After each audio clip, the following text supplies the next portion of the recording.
Hello, Blue Devils. It is great to be back at Duke, and it's an honor to stand before you both as your commencement speaker and a graduate. I earned my degree from the Fuqua Scholar in 1988. In preparing for this speech, I reached out to one of my favorite professors from back then. Bob Reinheimer taught this great course in management communications, which included sharpening your public speaking skills. We hadn't spoken for decades, so I was thrilled when he told me he remembered a particularly gifted public speaker who took his class in the 1980s. With a bright mind and a charming personality. He said he knew way back then this person was destined for greatness. You can imagine how this made me feel. Professor Reinheimer had an eye for talent. And if I do say so myself, I think his instincts were right. Melinda Gates has really made her mark in the world.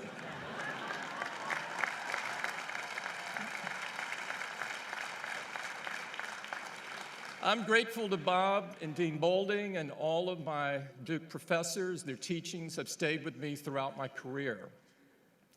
I want to thank President Price and the Duke faculty and my fellow members of the Board of Trustees for the honor of speaking with you today. And I'd also like to add my congratulations to this year's honorary degree recipients. But most of all, congratulations to the class of 2018.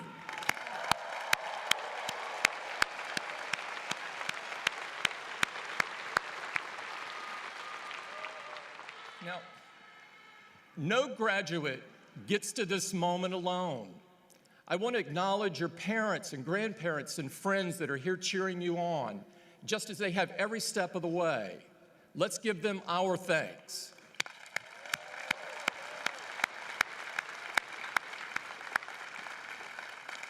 And today especially, I remember my mother, who watched me graduate from Duke. I wouldn't have been there that day or made it here today without her support. Let's give our special thanks to all of the mothers here today on Mother's Day.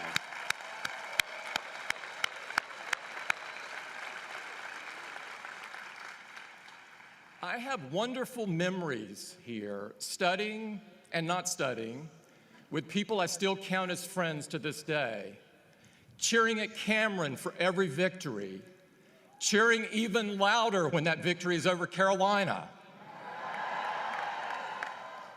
Look back over your shoulder fondly and say goodbye to Act 1 of your life, and then quickly look forward. Act 2 begins today. It's your turn to reach out and take the baton. You enter the world at a time of great challenge. Our country is deeply divided, and too many Americans refuse to hear any opinion that differs from their own. Our planet is warming with devastating consequences, and there's some that even deny it's even happening. Our schools and communities suffer from deep inequality. We fail to guarantee every student the right to a good education. And yet, we are not powerless in the face of these problems. You are not powerless to fix them. No generation has ever had more power than yours, and no generation has a chance to change things faster than yours can. The pace at which progress is possible has accelerated dramatically. Aided by technology, every individual has the tools, potential, and reach to build a better world. That makes this the best time in history to be alive. Whatever you choose to do with your life, wherever your passion takes you, I urge you to take the power you have been given and use it for good. Aspire to leave this world better than you found it. I didn't always see life as clearly as I do today. But I've learned the greatest challenge of life is knowing when to break with conventional wisdom. Don't just accept the world you inherit today. Don't just accept the status quo. No big challenge has ever been solved and no lasting improvement has ever been achieved unless people dare to try something different, dare to think different. I was lucky to learn from someone who believed this deeply, someone who knew that changing the world starts with following a vision, not a path. He was my friend and mentor, Steve Jobs.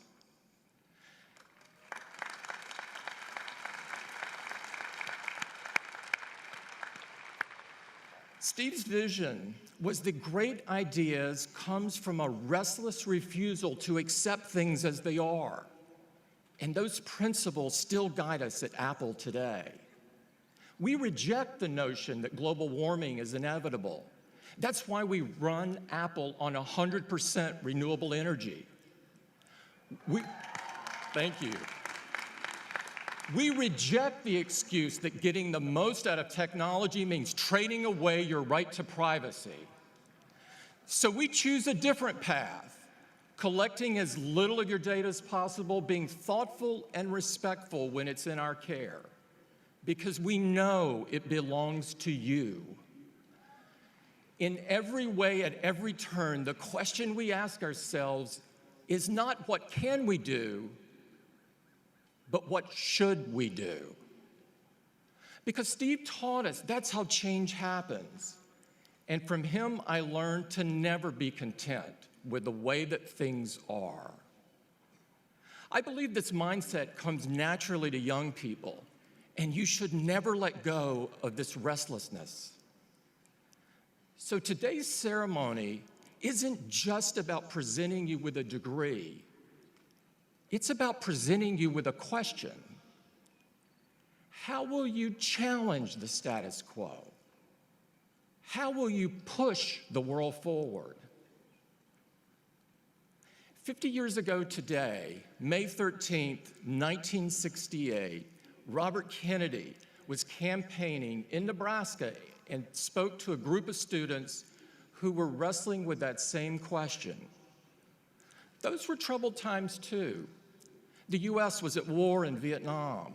There was violent unrest in America's cities. And the country was still reeling from the assassination of Dr. Martin Luther King a month earlier. Kennedy gave the students a call to action. When you look across this country and when you see people's lives held back by discrimination and poverty, when you see injustice and inequality, he said you should be the last people to accept things as they are. Let Kennedy's words echo here today. You should be the last people to accept it. Whatever path you've chosen, be it medicine or business, engineering or the humanities, whatever drives your passion, be the last to accept the notion that the world you inherit cannot be improved. Be the last to accept the excuse that says that's just how things are done here. Duke graduates, you should be the last people to accept it, and you should be the first to change it.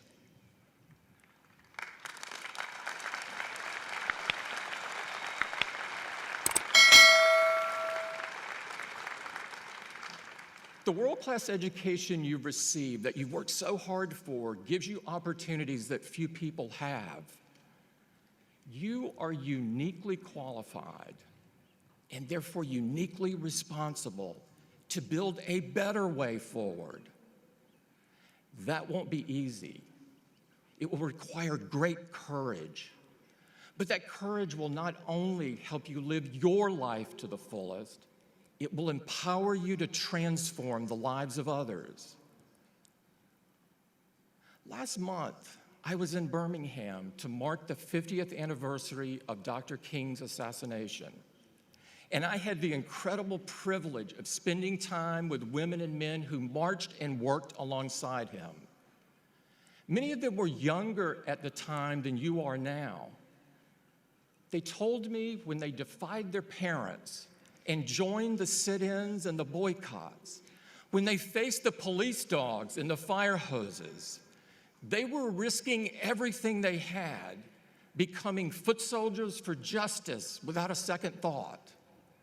Because they knew that change had to come, because they believed so deeply in the cause of justice, because they knew even all the adversity that they had faced, they had the chance to build something better for the next generation. We can all learn from their example. If you hope to change the world, you must find your fearlessness. Now, if you're anything like I was on graduation day, maybe you're not feeling so fearless. Maybe you're thinking about the job you hope to get, or wondering where you're going to live, or how to repay that student loan. These, I know, are real concerns. I had them too. But don't let those worries stop you from making a difference. Fearlessness means taking the first step, even if you don't know where it will take you. It means being driven by a higher purpose rather than by applause. It means knowing that you reveal your character when you stand apart more than when you stand with the crowd.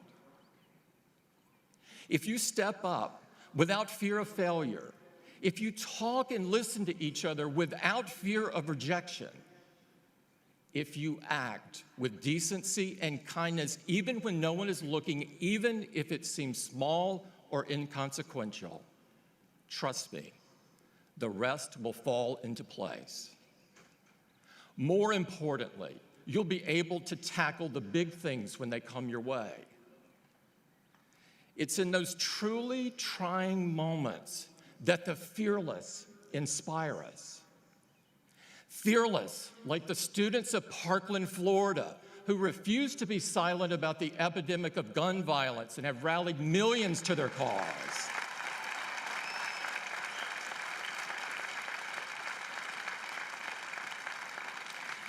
Fearless, like the women who say "Me Too" and "Time's Up," women who cast light into dark places and move us to a more just and equal future.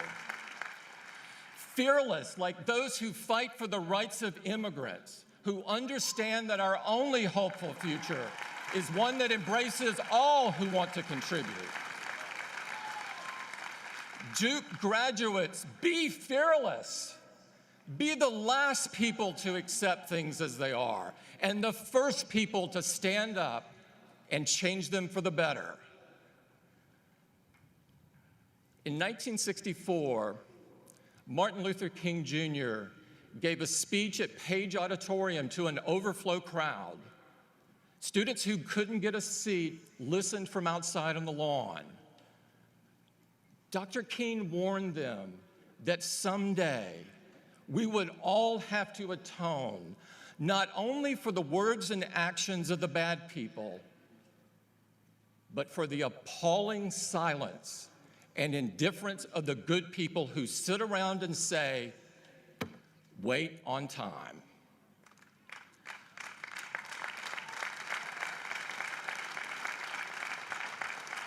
Martin Luther King stood right here at Duke and said, "The time is always right to do right." For you graduates, that time is now. It will always be now. It's time to add your brick to the path of progress. It's time for all of us to move forward. And it's time for you to lead the way. Thank you and congratulations, class of 2018.